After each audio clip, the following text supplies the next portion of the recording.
আসসালামু আলাইকুম, welcome to Yasmin recipes. আশা করি আল্লাহর মতো সবাই ভালো আছেন। তো একটা খুব ইজি টিফিন রেসিপি নিয়ে চলে আসলাম।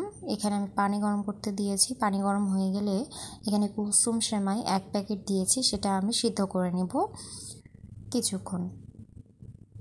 আমার চ্যানেলকে সাবস্ক্রাইব করে দিবেন, আমার ফেসবুক পেজ এবং ইনস্টাগ্রাম অ্যাকাউন্ট অবশ্যই ভিজিট করবেন। তো এখানে সেমাই সিদ্ধ হয়ে গেছে, এটাকে আমি ছেঁকে নিব এবং ঠান্ডা পানি দিয়ে একবার ধুয়ে নিব। এখন একটা ফ্রাইং প্যানে কাঁচামরিচ এবং পেঁয়াজ কুচি দিয়ে ধুয়ে নিয়েছি যেহেতু, তো পানিটি আমি আগে শুকায় নিব। পানি শুকায় নেওয়ার পরে আমি এখানে তেল দিব, কারণ এখানে আমি ডিম ইউজ করব। তো ডিম আষ্টে গন্ধ যেন না লাগে, এই জন্য পেঁয়াজের পানি আমি আগে থেকে শুকিয়ে নিলাম। পেঁয়াজ আর কাঁচামরিচ আমি কিছুক্ষণ ভেজে নেওয়ার পরে স্বাদ মতো লবণ দিয়ে আবারও কিছুক্ষণ ভেজে নিব। হাফ চামচ গরম মশলা দিয়ে দেওয়ার পরে এখানে একটি ডিম দিয়ে আমি সব কিছুর সাথে ভালোভাবে মিশিয়ে নিব।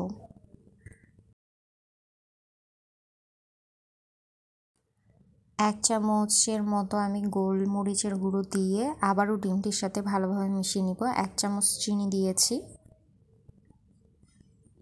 সুন্দর স্মেলের জন্য আমি এখানে 1 চামচ ঘি ইউজ করেছি এবং সিদ্ধ করা সেমাই দিয়ে সব কিছু ভালোভাবে মিশিয়ে নিব।